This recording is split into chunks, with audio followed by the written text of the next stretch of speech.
नमस्कार, स्वागत है आपका। मैं हूं आपके साथ हिमांशु दीक्षित। पश्चिम बंगाल की मुख्यमंत्री ममता बनर्जी ने पश्चिम मेदिनीपुर जिले के घाटाल के बाढ़ प्रभावित इलाकों का हवाई सर्वे किया है। ममता दामोदर घाटी निगम की तरफ से बहुत ज्यादा पानी छोड़े जाने से बहुत नाखुश नजर आई, जिसे लेकर ममता ने पीएम मोदी को भी पत्र लिखा। बंगाल के 7 जिलों में बाढ़ के कारण अब तक कम से कम 23 लोगों की जान जा चुकी है और कई लाख लोग बेघर हो गए हैं। ये देखिए, ये वो तस्वीरें हैं जहां ममता बनर्जी ने बाढ़ प्रभावित एरिया का हवाई सर्वेक्षण किया, हवाई दौरा किया और उसके बाद नाराजगी भी यहां पर जाहिर की है। 23 लोगों की अब तक बंगाल में बाढ़ की वजह से मौत हो चुकी है और उसकी वजह यह बताई जा रही है कि ममता बनर्जी ने दामोदर घाटी निगम की तरफ से बहुत पानी छोड़े जाने से ये नाराजगी जाहिर हुई है। ममता ने पीएम मोदी को पत्र भी लिखा है। 7 जिले हैं बंगाल के जहां बाढ़ के कारण अब तक 23 लोगों की जान जा चुकी है। बंगाल में भी बाढ़, बारिश और बर्बादी की ये तस्वीरें आप देख के समझ सकते हैं कि कितनी दिक्कत आम लोगों को वहां हो रही है। और अब बात उत्तर प्रदेश की करेंगे। वाराणसी में गंगा नदी उफान पर होने की वजह से खतरा बढ़ता जा रहा है। हर दिन प्रति घंटे की रफ्तार से गंगा नदी का पानी बढ़ने की वजह से पूरा इलाका जलमग्न हो गया है। नदी के पास बने इलाकों के घरों में पानी घुसने की वजह से हजारों लोग बेघर हो गए हैं। साथ ही हर दिन लगातार हो रही बारिश ने बाढ़ के खतरे को और ज्यादा बढ़ा दिया है।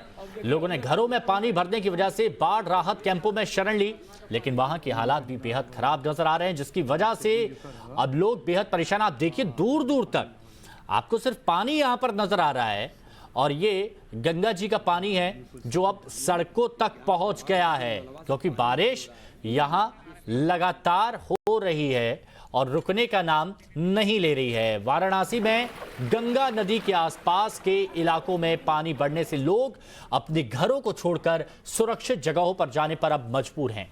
पूरे इलाके में पानी बढ़ने से लोगों की मदद के लिए लोगों ने मिलकर इलाके में नावों की व्यवस्था की, जिससे खाने पीने का जो सामान है वो लोगों तक पहुंचाया जा सके।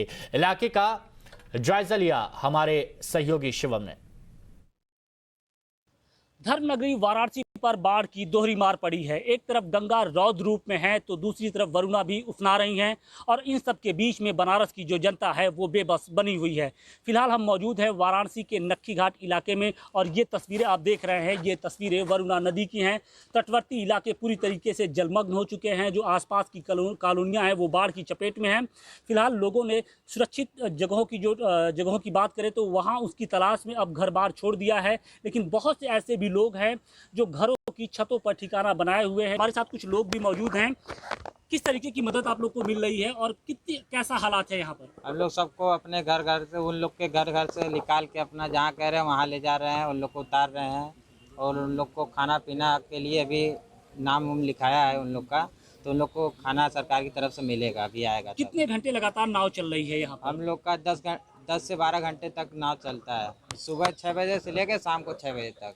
कितनी आबादी जो है वो इस बाढ़ से प्रभावित हुई है और कितनी चपेट में है इसकी? आबादी तो बहुत है, यहाँ देख रहे हैं सभी नाव, सभी घर मकान सब डूबा हुआ है, एकदम घर में सबके पानी चला गया है, इसीलिए सब परेशान है। अपना जो जिधर जा रहा है तिधर जा रहा है। तो यहां पर घर और मकान सब कुछ डूबा हुआ है। वहीं यूपी के जालौन में पानी बढ़ने से पूरे इलाका सैलाब के बीच फंस गया है। इलाके में पानी बढ़ जाने से कई जिंदगियां अपने घरों में फंसी रह गई हैं। सेना और एयरफोर्स लगातार बचाव और राहत के कार्य में जुटी हुई हैं। कई इलाकों में लगातार युद्ध स्तर पर बचाव और राहत कार्य जारी है। बाढ़ प्रभावित इलाकों में लोगों को राहत सामग्री पहुंचाने के लिए वायुसेना की मदद ली जा रही है। जालौन में रिलीफ और रेस्क्यू के लिए वायुसेना के 3 हेलीकॉप्टर तैनात किए गए हैं और इन हेलीकॉप्टर से लगभग 5000 किलो तक राहत सामग्री लोगों तक पहुंचाई गई है, क्योंकि उनके पास अब कुछ बचा नहीं है, सब बाढ़ में बर्बाद हो गया।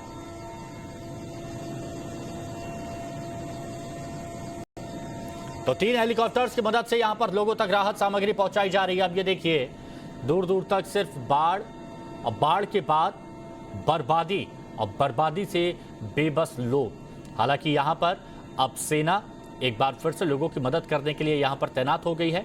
हेलीकॉप्टर्स की मदद से लोगों की छतों तक राहत सामग्री पहुंचाई जा रही है, जिसमें राशन, कुछ कपड़े ये शामिल हैं। और यही कोशिश की जा रही है कि सभी लोगों को बाढ़ प्रभावित एरिया से सुरक्षित स्थान पर ले जाया जा सके ताकि उनकी जान को बचाया जा सके। कृषि भूमि से लेकर बहुत कुछ बर्बाद यहां पर होता हुआ नजर आया है। वहीं पटना में भी गंगा नदी का जलस्तर बढ़ने से पटना थाना परिसर जलमग्न हो गया और थाने में खड़ी कई गाड़ियां समेत सामान भी पानी में तैरता नजर आया। नदी का पानी बढ़ने से आसपास के कई इलाकों में पानी घुस गया है। नदी में पानी बढ़ने से कई नाव भी पानी में डूबती नजर आ रही हैं। ये देखिए, नदी थाना है पटना का और नदी थाना नदी में तब्दील होता हुआ नजर आ रहा है, क्योंकि हर जगह पानी ही पानी है। गाड़ियां जो यहां पर रखी जाती हैं उन पर देखिए वो अब पानी में डूबती हुई यहां नजर आ रही हैं, क्योंकि गंगा मैया का जो जल स्तर है वो अब बहुत तेजी के साथ बढ़ रहा है। और सिर्फ यहां से नहीं है, देश के हर हिस्से में बारिश हो रही है और बारिश होने के साथ नदियों का जलस्तर बहुत तेजी के साथ बढ़ रहा है। वाराणसी की तस्वीर हमने इससे पहले आपको दिखाई, हमने इससे पहले आपको पश्चिम बंगाल की तस्वीर हमने आपको दिखाई, वहां की आपने हालात देखे और लगभग हर जगह यही कुछ तस्वीरें हैं। सड़कों पर नाव चलानी पड़ रही हैं।